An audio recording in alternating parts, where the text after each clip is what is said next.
Welcome to Sister Strong, a video and podcast series all about possible. I am your host, Betsy Wiersma. This video and podcast series is our attempt to just bring you the women, the people, the places, the ideas, the insights, the experiences, so we can stand together, Sister Strong, for health and happiness.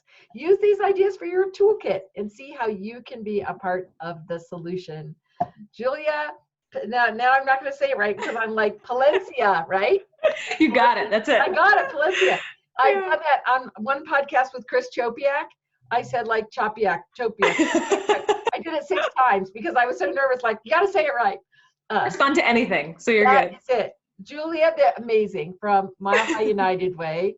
So inviting, and also is part of so many things we do with the CampExperience world, with us standing so strong with Women United and with doing knapsacks and helping with the drives and the baby shower and the women's luncheon. So many things we play together. So welcome. Yes, thank you so much for having me. This is wonderful. It's exciting to share what's going on, and I always love the Camp Sisters. Well, the Camp Sisters love you too. And Corey and Christine and all of our friends there. So, I thought this was a very important time to just do a podcast. So talk a little bit for people that don't know really about Mile High United Way. Let's do the kind of Mile High United Way 101.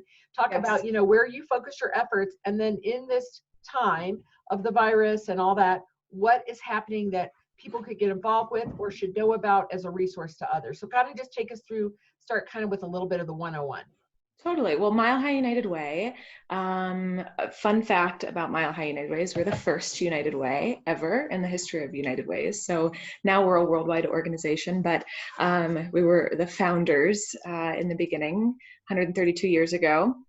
And we focus on the health, education, and economic success of everyone in Metro Denver. So that is as broad as it sounds like it is.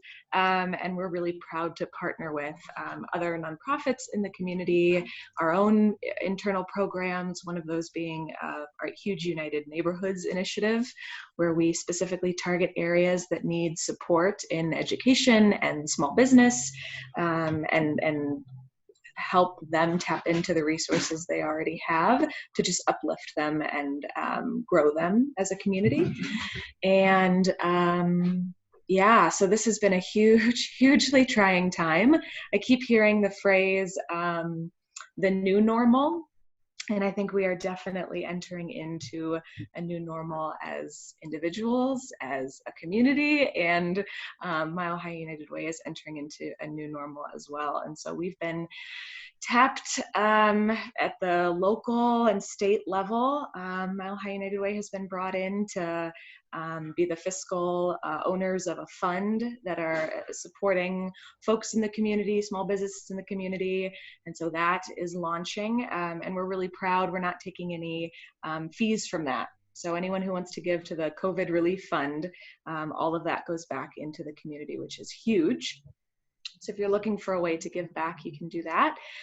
Also, our Women United initiative, which CampExperience is a wonderful partner and supporter of Women United. And our initiative is still going strong, but, post COVID-19, there's going to be a lot of women and girls and organizations that are displaced and needing a lot of support. And so those decisions will be made this summer of where that money goes. So if you want to donate specifically to women and girls and sort of band together as sisters, we always love that. And then we've got some volunteering opportunities. They started as outside volunteer opportunities. Now they are virtual volunteer opportunities. So you can do them all from the comfort of your home. And Betsy, I can make sure that you have our Volunteer United website. So you can send everybody in that direction, but it's all listed up there. So we have opportunities to reach out to seniors to give them a little love and support during this time because they're especially isolated. They're isolated already, but now they're even more so to keep them safe and healthy. But it would just be so nice for all of us to reach out and give a little message of support. So there's some ways to do that. You can also sign up to take some 211 calls to help us field the resource requests that are coming in hot. We as staff members, so we have a 211 navigation team. And I didn't give the backstory on 211. Do you want me to give a little bit of backstory on 211? Yeah, well, stop for just a minute. Yeah. There's like so many people are like, oh, I want to do that. So let's go back. All of it. So Mile High United Way, which you did a great job of explaining what that does. You kind of have some focus areas. So early childhood education. So those kids can't be in school right now, right? Yes. So now early childhood education has to pivot somehow to be, finding and connecting the people that can to online resources and the parents to resources, correct? Yes. So that is still in progress of what that's exactly going to look like. So we had our community investment department today had a 5-hour meeting to put their heads together and think about how do we pivot and how do we address the education needs specifically, because it has thrown a lot of the work that we're doing up in the air because of the schools being closed.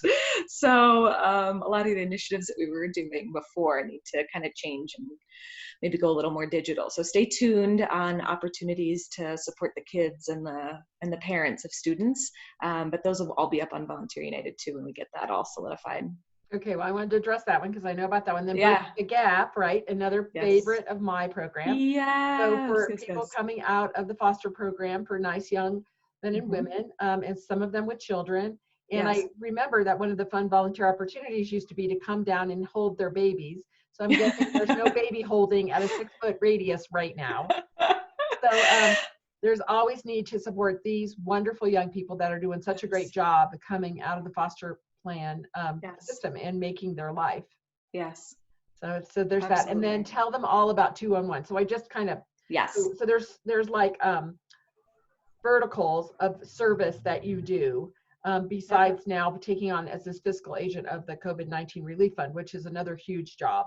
And for those people that don't know how United Way works, and this is why it's called United Way, we all give into this big pot of money, and then the agency United Way then discerns, and Rowena is a big part of this, how this good is being done by not only them running programs, but by other agencies currently running great programs. So we don't repeat the good work other people are doing. You fund and distribute to other agencies that are doing the good work. Well said. See, I'm such a good little trained United Way-er. I'm a United Way sister-er. Okay, so now we're going to talk about 211. So if you have something come up and you're scared and you need a resource, you dial 211. And what happens then? Well, I describe 211 always as like the 911 for health and human services information. So on any given day, if folks are struggling to find shelter for the night, if they need a food bank, medical care, we have a partnership right now going with Lyft to be able to provide rides to folks that need to get to medical appointments and job interviews.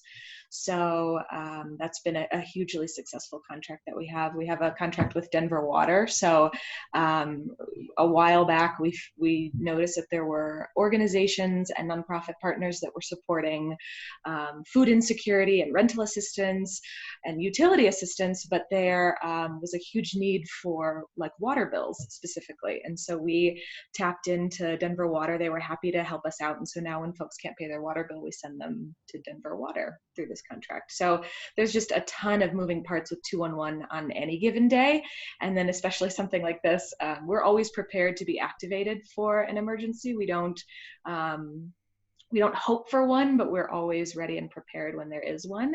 And so we have been tapped for this to be a place where folks who are paramedics or working on the front lines, medical staff, where they can come and find childcare. We're working on getting that set up right now because that's a huge need. And just responding to the myriad of questions today, I was on the phones and a lot of the questions I got were around, can my business stay open? And so I was sifting through the order to try and help them discern whether they qualified to stay open or not. So I think everyone's just in such a tizzy and in so much panic that it's nice to just have a human being on the other end that you're able to talk to and can just sort of be in this with you. Well, I'm so glad to hear there's and help multiple direct you. opportunities, because you're a sweet young Yes. thing and I'm a little bit older than you, maybe twice your age. And my husband's like, you're like one of those elderly they're talking about. And I'm like, a year from elderly. I'm only turning 59. I'm not 60 yet. He's like, don't volunteer. You have to stay quarantined in our house. You can't do anything. And I'm like sneaking crafts out to the porch to get picked up for Samaritan help. Disregard the people dropping off the craft supplies. He's like, have they been washed? And I'm like, sure. Just There's spray them down with Lysol when they show up. crayon. Yeah, every crayon. Well, but there has been a very good video today that was on Facebook that was really saying about really how to clean and take care of your groceries that come in. And that's the first, I cannot tell a lie, it's the first time in 50 almost 9 years of life I have ever washed for a minute with hot soapy water my fruits and vegetables. I never had. I mean, I rinse them off, all good, Yes. but I put them in hot soapy water like they were a small child in a bathtub, and I washed them up, and I said hello to the zucchinis, and I kissed but here's the bad part. When I went to pour out the water, it was really dirty. I was like, Interesting. oh, all the years. I mean, they said wash your bananas, wash your onions. Wow. Like they said, this was, I thought, a good thing. Picture the coronavirus like glitter. And everything in the world has got glitter on it. So when it comes to your home, you want to watch to get the glitter off or anything with the glitter on it, not to get your home. So we said, like, take the box of pizza, take out the pizza in the plastic. That's been in the factory. Keep the pizza in the plastic, but throw the box away and then clean the ground where the box was. And, I say bring it on, because especially for my dad, who's, 84 and on oxygen, he really, really has to be extra careful. Yeah. I just appreciate your comment that there's virtual things to do too. So, Yes. I just have to call you out. I know that the baby shower has been postponed, but as you come up with solutions, the virtual baby shower, whatever else we're doing, again, keep in touch with me. We can do any of these we need to do on tactics. I think we're going to be at a different place, a week from now, and a different place a week past that. Awesome. And so let's just stay in touch with the Camp Sisterhood. Would you, Julia, tell everyone how to get a hold of Mile High United Way and how they can plug in? Just tell them. Yes. So a couple of things. We have a registry on Target for the baby shower. So anyone can go on and search for Women United and just send baby supplies, diapers, everything. We need it all. And it's all listed on the registry. So that's a really easy thing to do from the comfort of your clean couch.